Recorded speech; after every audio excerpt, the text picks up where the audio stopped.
oficiais de apoio judicial do Tribunal de Justiça do Estado de Minas Gerais. Vamos aqui então chegando nessa aula de número 5 sobre atos de ofício. Nessa aula vamos trabalhar aqui exclusivamente com o seguinte tema.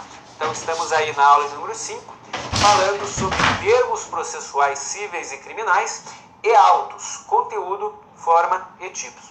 Então aqui dando sequência lógica, né, ao nosso cronograma, ao nosso conteúdo programático, vamos trabalhar aqui nessa aula de número 5 com termos processuais, tanto cíveis como criminais, e ainda com a ideia de autos processuais, ok? Então essa aula aqui, ao contrário de nossas outras, a gente não passará dos 30 minutos. Nas outras aulas eu acabo passando porque a matéria é extensa e eu quero passar todo o conteúdo, então não tenho problema nenhum em passar do tempo regimental de que eu fui contratado, mas nessa aula aqui é uma aula bem tranquilinha, uma aula bastante prática. Essa matéria, atos de ofício, nos é bastante prática. Vai ser uma aula mais tranquila que com certeza, definitivamente, a gente terminará antes desse prazo regimental de 30 minutos, ok? Então vamos lá, nessa primeira parte da aula, falaremos aqui sobre a ideia de termos processuais. Então a gente precisa entender, antes de entrar na matéria termos processuais, o significado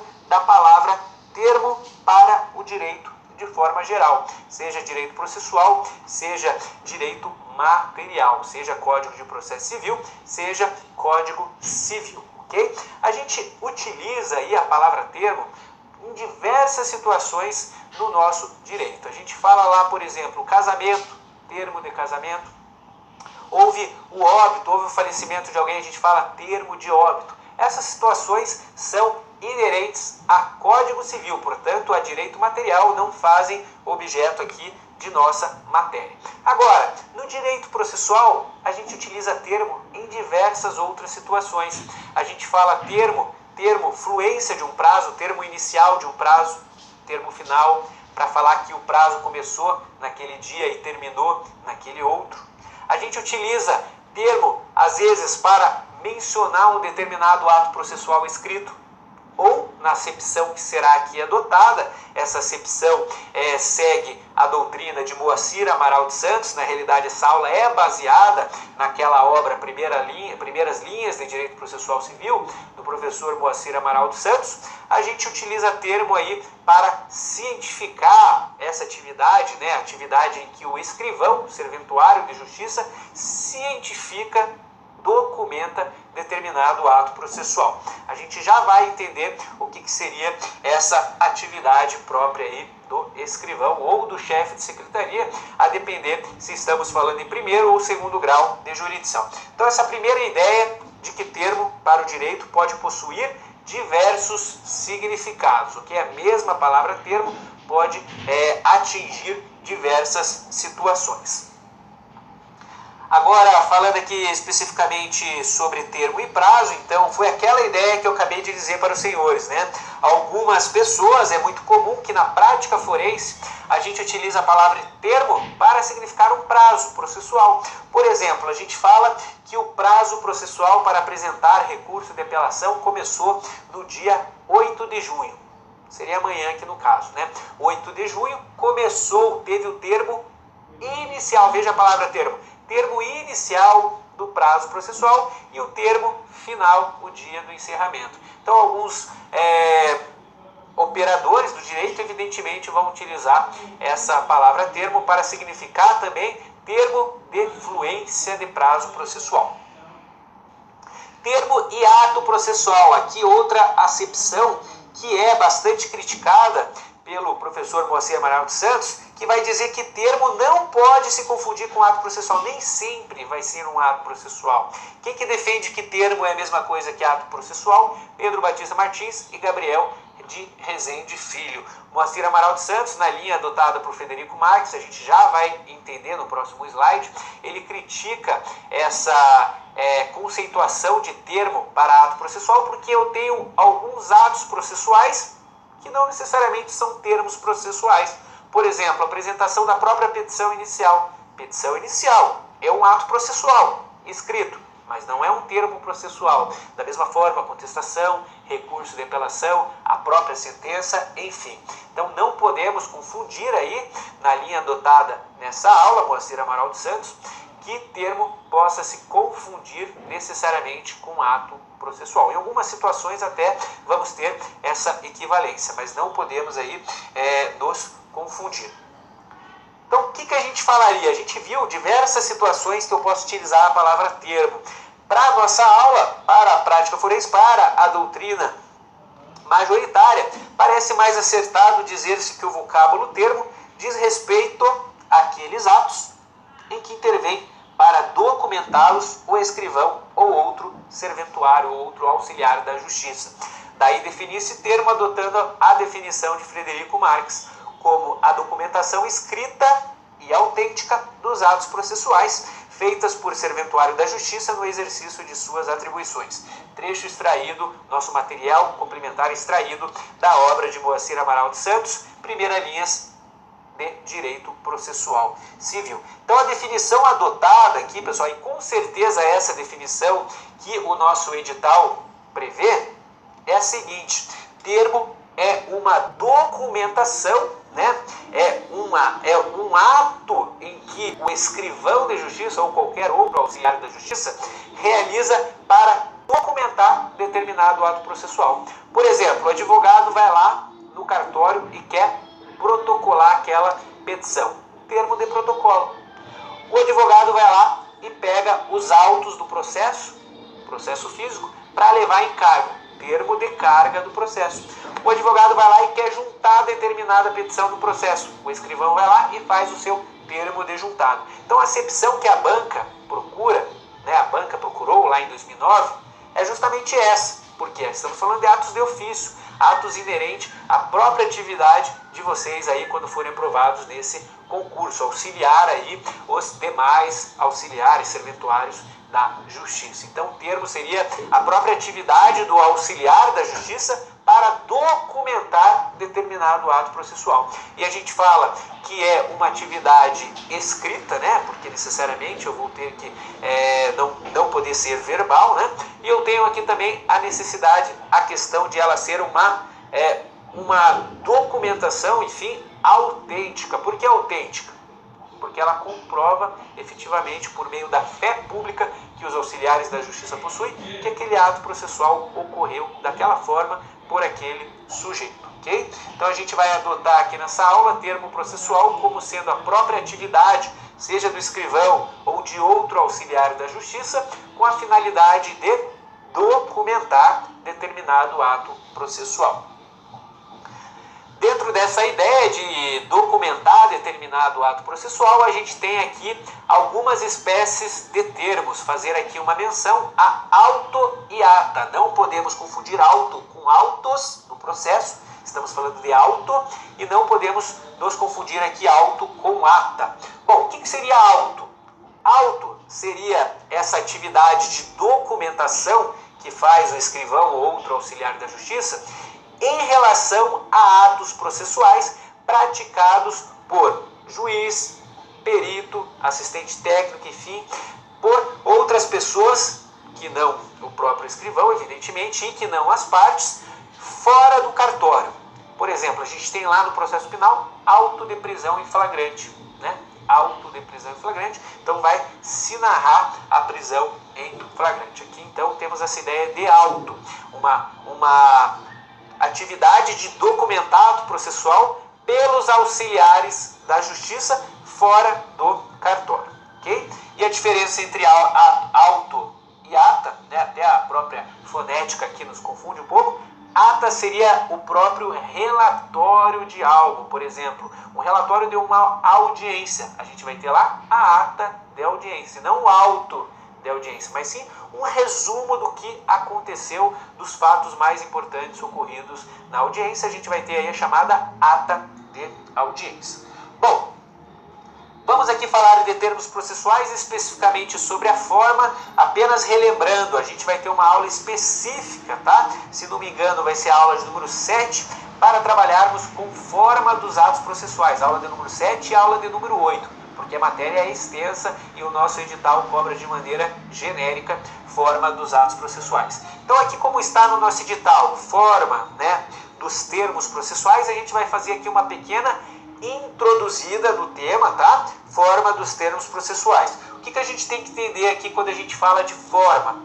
Forma é o aspecto exterior do ato processual. Então é evidente que o nosso Código de Processo Civil, que o legislador, ele determinou, né, aspecto exterior, como que deve ser, né, não o conteúdo, mas sim a forma, como que deve ser praticado determinado ato processual, se tem que ser em língua portuguesa ou língua inglesa, se tem que ser escrito, tem que ser verbal, isso que a gente fala aqui sobre forma, ok? Bom, a gente tem que entender antes de analisarmos a nossa aula específica, a aula de número 7 e número 8, que vigora no nosso ordenamento jurídico, no nosso sistema processual civil, o princípio da liberdade das formas, que significa o seguinte, artigo 188 do novo CPC. Os atos e termos processuais independem de forma determinada, salvo, exceto, quando a lei expressamente a exigir. Então a regra é de que o ato processual pode ser praticado de qualquer forma, exceto se a lei falar especificamente, você tem que ser realizado desse modo, você aí, ato processual. Então, se a lei falar que aquele ato processual deve corresponder àquela forma prevista em lei, tem que cumprir, tá? Ocorre que eu posso considerar válido os atos processuais que, realizados de outro modo, lhe preencham a finalidade essencial. Por isso temos aí o princípio da liberdade das formas e a questão da nulidade agora na nova sistemática processual, né, mais fortemente ainda, só ser efetivamente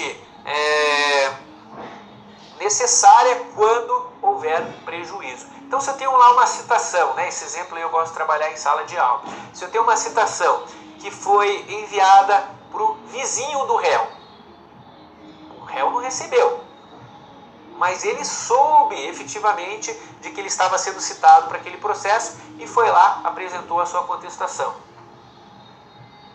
Houve prejuízo? A citação correspondeu à sua finalidade essencial, que é de chamar o réu para apresentar a resposta ao processo? Por isso, o princípio da liberdade das formas, ok? Então a gente tem que ter em mente o seguinte, isso vale para termos processuais de forma geral, que os termos processuais, termo de juntada, termo de conclusão, termo de vista, independem de forma legal como regra, tá? De forma prevista em lei. Agora, se a lei falar que você é ato processual citação, você é ato processual juntada, conclusão, enfim, tem que corresponder ao que diz a lei, você tem que corresponder. Só vai ser nulo se houver prejuízo e se não cumprir a sua finalidade essencial.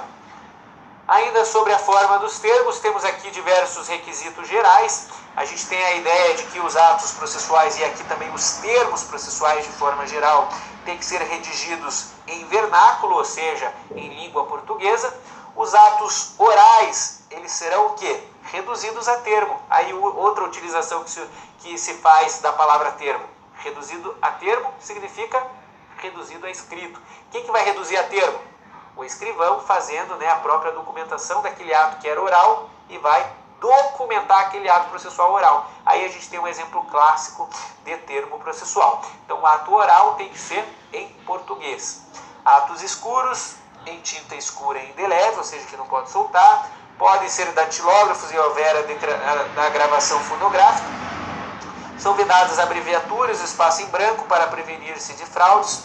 São praticados em regra na sede do juízo, mas há exceções, como exemplo, a citação que foi realizada aqui em Curitiba, né, do juízo deprecante aí de Belo Horizonte, sem problema nenhum, eu posso realizar ato processual fora dos limites daquela comarca, sem problema nenhum, por isso que aqui eu trago como exceções, e devem ser praticados em determinado prazo, sob pena de preclusão, aqui com exceção dos prazos impróprios, né, prazo de juiz, Ministério Público e auxiliares da Justiça. Mas isso a gente vai trabalhar, essa ideia melhor aqui de requisitos gerais dos atos processuais, naquelas nossas duas aulas em que trabalharmos forma dos atos processuais.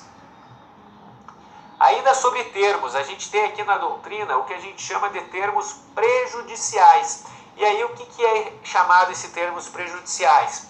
Conforme os praxistas, ou seja, os pragmáticos, aqueles práticos, são termos prejudiciais aqueles que documentam atos consistentes em modificações do direito das partes. Assim, por exemplo, o compromisso, a transação, a caução às custas são atos prejudiciais, porque de certo modo importam em modificação dos direitos das partes. Então a gente tem aqui na doutrina uma classificação doutrinária, termo prejudicial aquele que de qualquer maneira possa resultar, né, em modificação do direito das partes. Termo de acordo, por exemplo, as partes fizeram um acordo, tem que ser homologado esse acordo por termo. É o que a gente vai ver aqui no próximo slide. Então veja só, ainda falando sobre termos prejudiciais, tais atos de ordinário deverão ser documentados pelos respectivos termos. Assim, por exemplo, a transação depende de termo, conforme vem expresso no artigo 1028 do Código Civil. Se a transação recair sobre direitos contestados em juízo, far-se-á por termos dos autos assinados pelos transigentes, aqueles que acordaram, e homologado pelo juiz. Assim também a conciliação. Antes de iniciar a instrução, o juiz vai tentar conciliar as partes. Chegando a acordo, o juiz mandará tomá-lo por termo. Então, termo é a própria atividade de documentação do ato processual. Dentro dessa classificação doutrinária, termos prejudiciais, a gente vai ter aqui na doutrina ainda o que a gente chama de termos de andamento. Então, termos de andamento, como o próprio nome diz, são aqueles termos processuais que servem para fazer com que o processo ande, fazer com que o processo caminhe para o seu resultado final, que seria a sentença de mérito. Okay? Essa é a finalidade daqueles que estão em juízo, de ver o seu processo sendo julgado, sendo resolvido o mérito. Essa é a finalidade principal, em que pese a gente ter casos em que o juiz extingue o processo sem apreciar o mérito. Tá? Então, são aqui termos de andamento, por exemplo, termo de autuação. O que seria autuar o processo? É aquela atividade em que o escrivão faz no momento em que ele recebe a petição inicial, os documentos indispensáveis à propositura da ação, e autua. O que significa isso? É aquele ato em que ele forma o processo. Então, termo de autuação. Termo de juntada. Então, quando a parte vai lá, o advogado da parte, e quer juntar um documento do processo, uma petição, o escrivão vai, ou os senhores aí, evidentemente como auxiliares da justiça, eles vão então juntar ao processo, termo de juntado. Termo de vista é aquele termo em que o escrivão, né, ou outro auxiliar da justiça, ele cientifica que abriu vista ao Ministério Público, à parte, enfim, ou seja, que ele possibilitou a leitura do processo, a vista do processo pelas partes. Termo de conclusão, quando eu falo que o processo está concluso, significa que os autos do processo foram para o gabinete do juiz para despachar ou sentenciar. Então o escrivão aí faz esse termo de conclusão, ou seja, fala o seguinte, ó, não está mais comigo o processo, porque a gente sabe que os autos do processo, regra geral, ficam lá com o escrivão, mas sim está no gabinete do juiz, porque o juiz ele tem que praticar algum ato processual agora, seja um despacho, seja algum outro ato, alguma outra decisão. A gente vai ver os atos do juiz na próxima aula. Termo de intimação, então o escrivão vai lá e cientifica, documenta, dizendo que intimou determinada parte. Termo de remessa, aquele ato em que o escrivão ele também documenta que fez a remessa dos atos processuais a determinado juízo, que não aquele, por isso ele remeteu os autos. Termo de apensamento, então eu vou trabalhar com aquela ideia, por exemplo, de conexão de processos, identidade entre objeto e causa de pedir. Então eu tenho dois processos que devem ali ser reunidos para sentença conjunta aí de forma geral. O que eu vou fazer? Eu vou apensar aquele processo. Tem um processo aqui, eu apenso o outro para que corram em conjunto e não tenham aí sentenças que sejam diferentes entre si.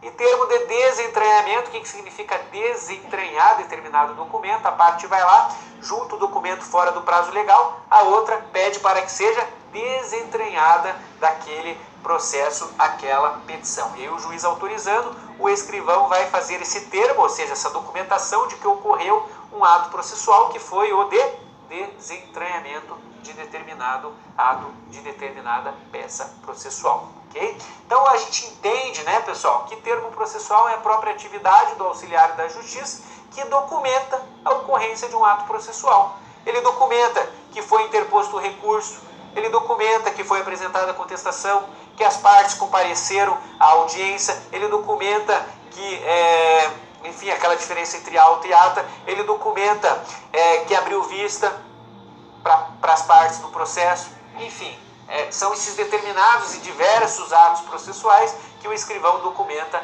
na sua atividade no processo. Bom, para finalizar aqui a aula, como eu disse, essa aula aí acabaria um pouquinho antes, né? Temos aqui a diferença entre auto e autos. Auto, como a gente viu, é forma de termo processual. É uma das espécies de termo processual. Lembra lá a diferença entre auto e ata?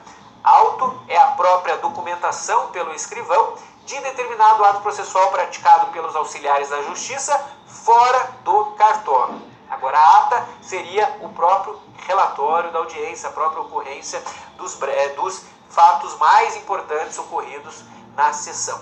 Bom, autos com S no plural, portanto, significa o volume físico do processo. A gente tem lá os autos do processo, o conjunto de atos processuais realizados no processo é o que a gente chama de autos processuais.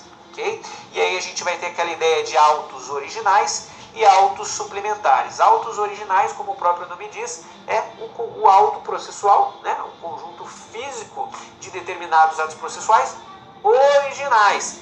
Petição original, petição inicial original, contestação original. Ocorre que a gente tem aqui a possibilidade de formação de autos suplementares. Para que servem esses autos suplementares? Aí a gente vai ter esses autos suplementares, como regra, cópias, né?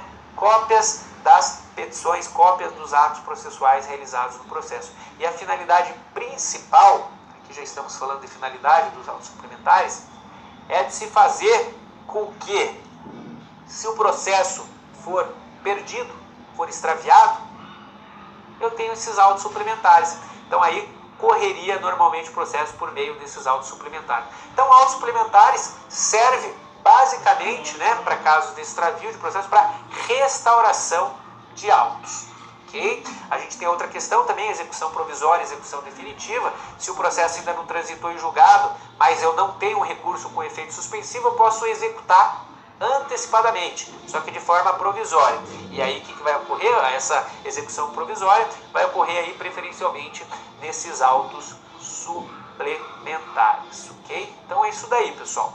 Vamos aqui apenas relembrar, como eu disse, é uma aula bastante prática. Essa matéria atos de ofício é bastante prática.